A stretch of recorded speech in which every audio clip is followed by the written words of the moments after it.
Alright everyone, these are some of the books I used for this video as I continue to explore that ancient Saturnian polar alignment during the Golden Age. But first, let's hear this. To advise him in his search for the religion of the ancient Teutonic tribes, Himmler has recruited into the SS a renowned Germanic occultist, a man whose claim is to be the last in a long line of Aryan priest kings.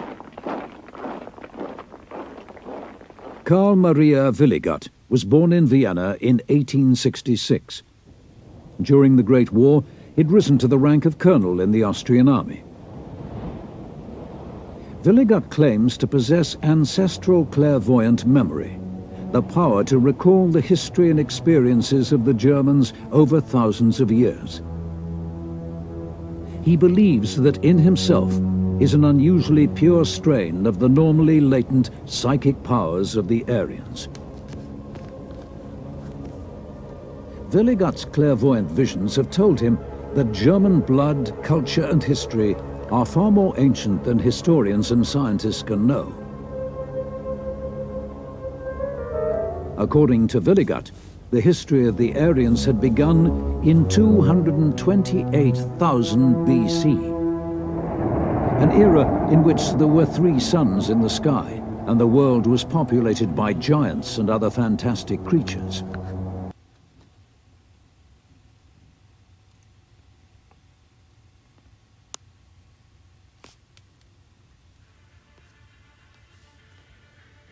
Willigott described an ancient sun called Santor, which Rudiger interpreted as a second sun that shone upon the Hyperboreans at the North Pole. Nowadays, Santor is said to be extinct. In earlier times, the union of the Earth and the 3 suns was the primordial order.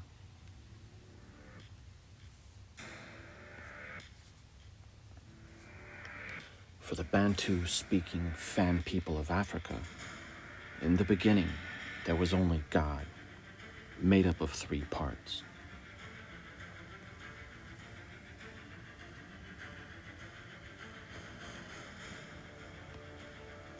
And they brought down thunder and lightning, destroying everything. Looking down at the parched earth, they applied a new layer of earth to it.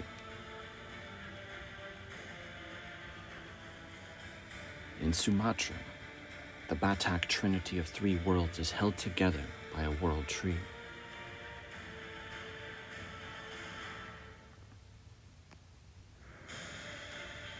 The Indians of the Pacific Northwest said the Sky Chief covered the earth with soil and made the heavens and the underworld as well. He connected them all with the world tree, the Axis Mundi.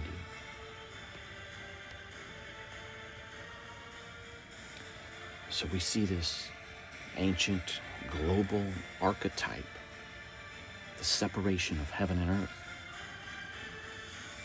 We see this from the Greeks. We see this in that ancient sacred Japanese text, the Kojiki. They speak of those 3 high deities, and the separation of heaven and earth,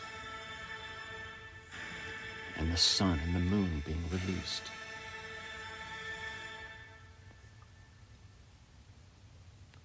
The brightness of the sun caused painful tears among the emerging Zuni until they were forced to recognize the father-sun.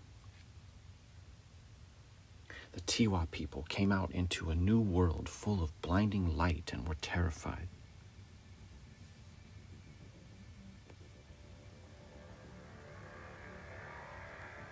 In Polynesia, the same primordial separation of sky and earth is reported in equally dramatic terms.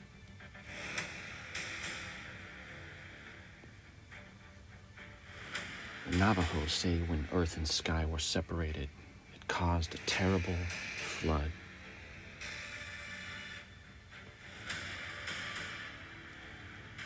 See this from the Romans. They speak of the separation and the war in heaven and the fall of man.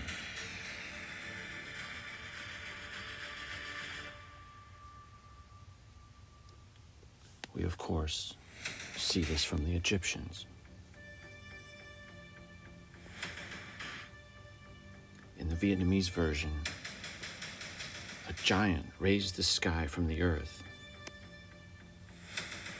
He maintained the separation by building a huge pillar that went up from the earth. We see this in Celtic stories.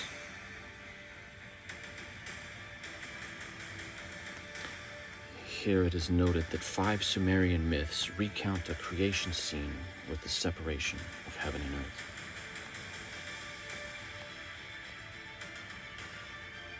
The goddess Namu gave birth to heaven and earth as a unified cosmic mountain. They produced the air god Enlil, who separated them. As I have said, Enlil is the personification of the cosmic mountain, not an extraterrestrial.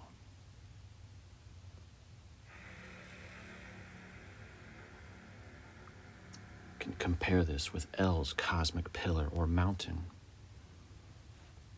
and in it is contained a superabundance of life. This is paradise lost. The Chinese, of course, have their cosmic mountain said to have supported the heavens. Once the spacer between the earth and sky was damaged, the land of China was permanently tilted to the southeast. So here at Abusir, what I've been showing is the fact that in general, this site is dynastic. Everything lines up north, south, east, and west. However, there are pre-dynastic elements here that are 23 degrees off north, south, east, and west. And that goes along with my theory about a massive cataclysm happening here in the Giza Plateau area.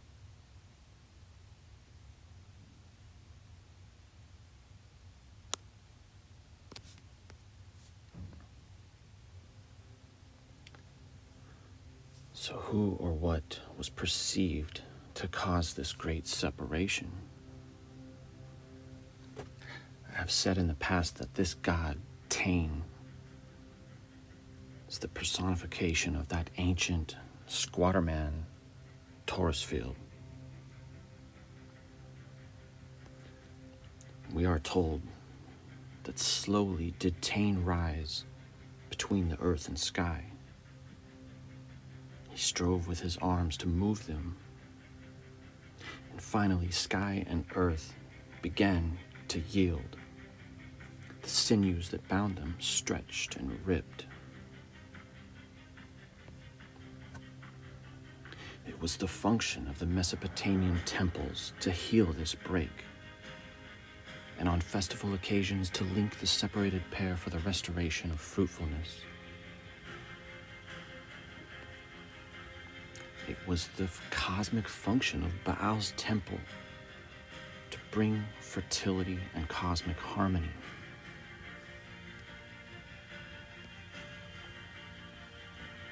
The ziggurat is an imitation of the cosmic mountain.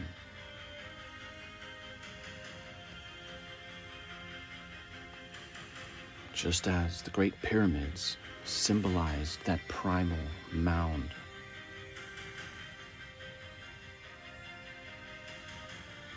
So too the mounds of the Americas.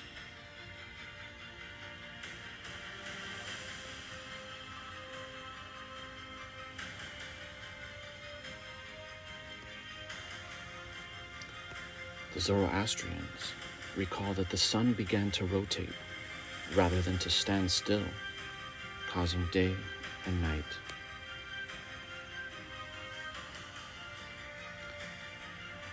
This is the symbol of the goddess Tanit. It was the connection that was broken.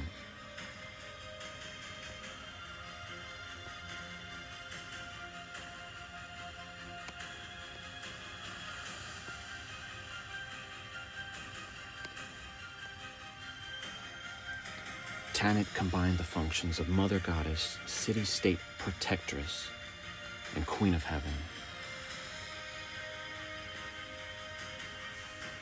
Her consort is Baal Hamon.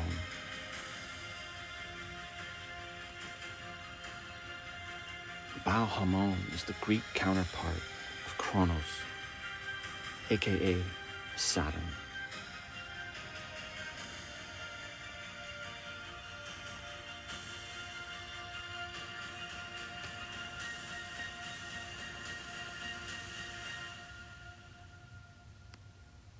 But this symbol is only part of the bigger picture.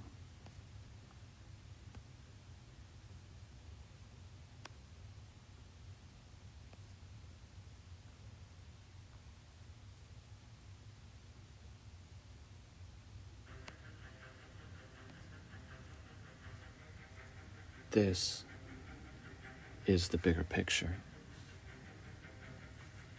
The original trinity of the three in the sky, Saturn, Venus, and Mars, shown here with the cosmic mountain. The divine assembly that sits on the mountain.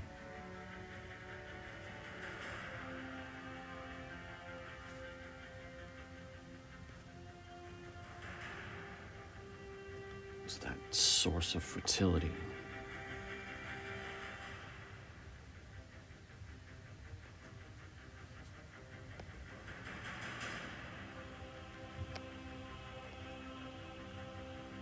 In the Old Testament, we see the joining of the theme of the Garden of Eden and of the Holy Mountain.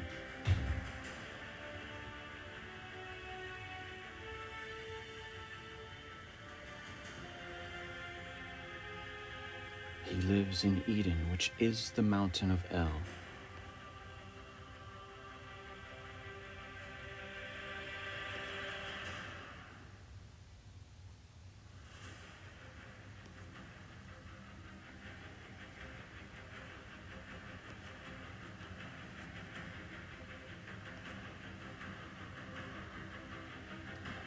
It is claimed that these symbols have been found all across America.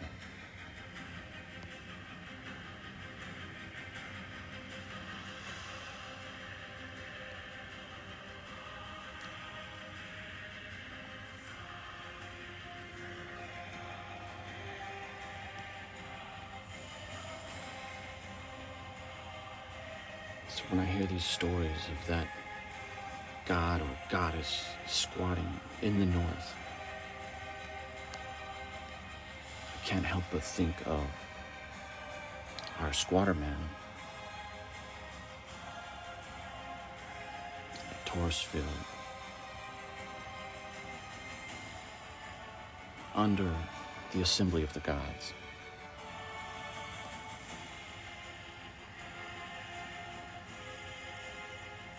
And over time, the symbols become personified, and they devolve to where we are today.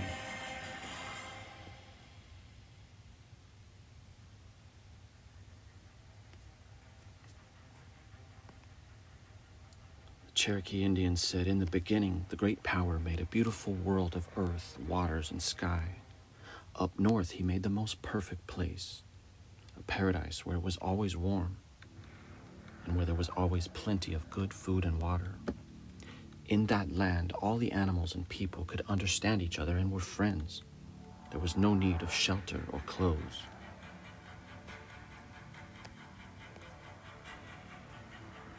This was the perfect land of the Hyperboreans, with the sun shining 24 hours a day.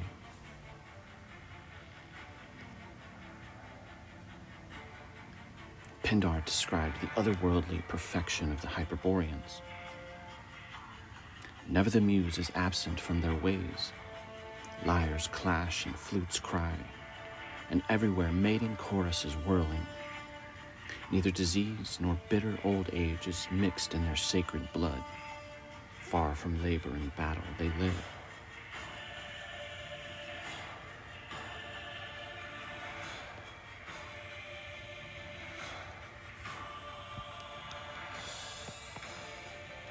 Thanks for watching, guys. Have a great day.